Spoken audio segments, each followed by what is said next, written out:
Alex and Nerlens practice today? Yep, both guys were back, so it was good. I think based on Nerlens is fine. Obviously, we didn't know where he was going to be at going into the scrimmage because he did some contact on Saturday, and just wanted to see how he responded. He felt good, so obviously he was able to scrimmage on Sunday. He was good again today, so my total anticipation is that he'll be available tomorrow. I think with Alex, you know, this was his first day of contact in a while, so a lot of it's going to be to see how he responds from today, but he did basically everything today. Is Abdul okay? He didn't play in the blue-white scrimmage? Yeah, no, he's just dealing with some soreness in his knee, so we're just still kind of evaluating him. We rested him again today. Not sure where he'll be at tomorrow. You said the other night you were really interested to look at the defensive tape and how many of those three-pointers by the Blue were contested, uncontested. Just curious what you came away with after watching the film. Too many. I thought gave up too many threes in transition.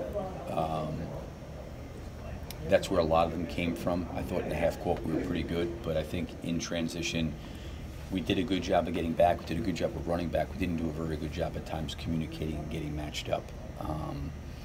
You know, we gave some threes in the half court. I thought for the most part we got out and contested shots as well as we could, considering we were kind of in protecting and then, you know, kind of closing back out to the perimeter. That, you know, I felt like even though the threes went up, it was good contest. In transition, they were not. And obviously I think part of the reason why the game was so lopsided was because of how poorly they shot the ball. The blue team was 1 for 23. You know, they'd make some more shots. That could probably change the you know, wouldn't have been 50. I'm not saying they would have won, but it certainly would have been a lot different than that. You got an opponent coming in tomorrow at this stage of the game when you're working on yourself so much. How do you factor that into getting ready for tomorrow? Well, you'd like to be able to have some film to go through scouting just for a normal day to do preparation and those kind of things, but you know, this is Detroit's first game like it is ours, so we don't really have a lot of film. You know, certainly to go over personnel would be the best thing that we can do. But I think still as the game's going on, we'll have to make some adjustments because some of it, what they may be running, may be new. Obviously, Dwayne's, you know, coming from Toronto, so how much he keeps with Toronto or how much he's playing based on what his personal is Detroit, you know, we'll have to see as the game goes on. If we need to adjust as the game's going on, we'll do that. But really, more than anything else, it's about, okay, are we executing the things that we talked about needing to execute during the course of training camp? What have you thought of the camp that Paul's had in the past week, just in general? I think he's done a really good job. I think he's done a good job leadership-wise, you know, trying to talk and communicate. Obviously not having Russell out there. There's another veteran voice out there, which has been really good. You know, I think he's played really efficiently. I think he's been really unselfish the way he's played. I think he's totally let the game come to him, the way he played. I think he played that way on Sunday. It's kind of the way he played on Sundays, the way he's played here in camp. He's trying to get done, you know, the things that we need him to do, and he's done a really good job with it so far. This isn't in any way to disparage Carmelo Anthony. You know, obviously had success with him and Paul and Russell in the lineup, but does it make it easier? And you, I mean, you can correct me if I'm wrong, but does it make it easier to not have Carmelo with Paul and Russell in terms of them being able to function as an offensive unit and then the touches? Yeah, I don't know. I think that would be too hard to answer. I do think, in fairness to Carmelo, and I think he probably voiced this, I think probably when the trade happened and the day that he came in before training camp and trying to get him acclimated, and maybe there wasn't a lot of time leading up to training camp to kind of really talk a lot of these things out. And then I think I made the comment that, you know, in the beginning you want those guys to try to work through each other. Certainly want to put a system in a style that we want to play, and then inside that style those guys have got to work to kind of complement each other. But you know, you start the season and Russell's out the first 10 days, Patrick Patterson's out all of training camp, Alex Abrinas is out, Carmelo's there, so you're kind of getting your team together right when the first game's starting, and then guys are still trying to find themselves. Then you're trying to get Russell back. You know, he's trying to find his rhythm because he hasn't necessarily played. So it was just a lot of things early in the year, and with games coming so rapidly, I think it would be unfair to make that statement because maybe it would have looked a lot different had there been more time in between, or maybe it would have looked different this year after having a year under their belts together. So, you know, to sit there and say that I just wouldn't say that. You know, just because I think it was so fast how everything happened.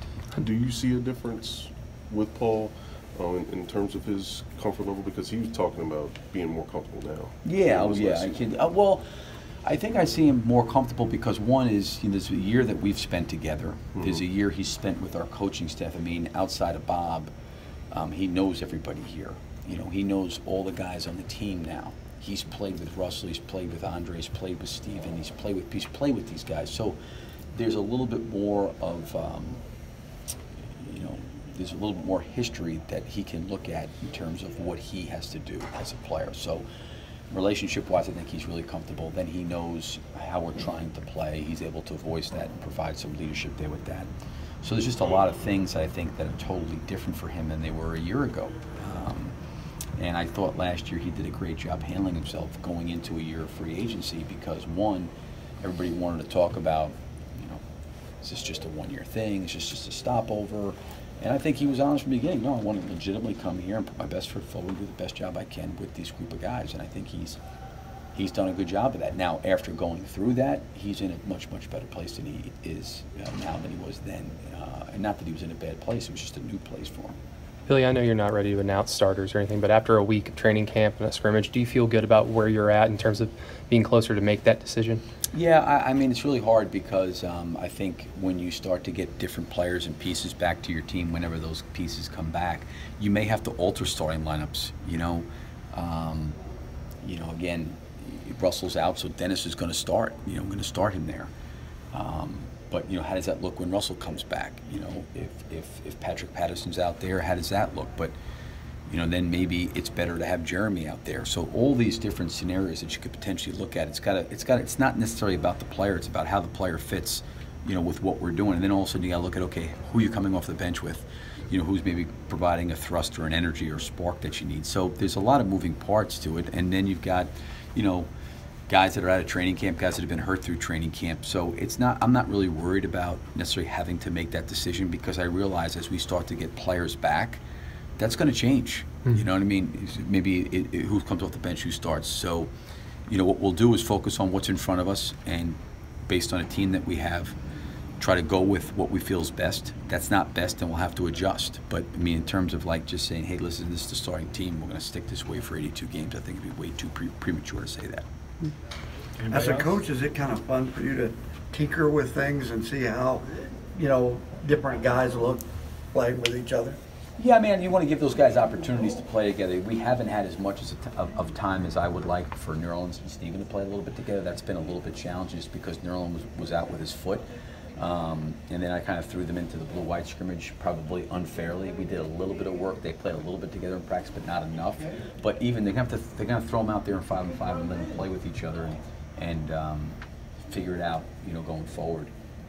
But you want to give these guys, all these guys, opportunities to play with different people together. But the reality is they all have to play together as a team. I mean, that's really what it comes down to. Just a quick question about Dennis. He's very good in the scrimmage, and is that just exactly where he's been all through camp, or did he actually show you something in that? It seems like he's about maybe as good as you could hope for at this point. Yeah, no, he's kind of the way he played in the game is the way he's played in camp. He's done a really good job, like I said, you know, as a point guard where you're having to communicate calls on offense underneath sides, half-court sets, coming up free throws, you know, talking defensive coverages. Like, he's really picked up everything pretty quickly. As I said, I think maybe in the beginning, after the first few days, like, I haven't had to slow down because it's all new to him. I mean, he's really absorbed everything really well.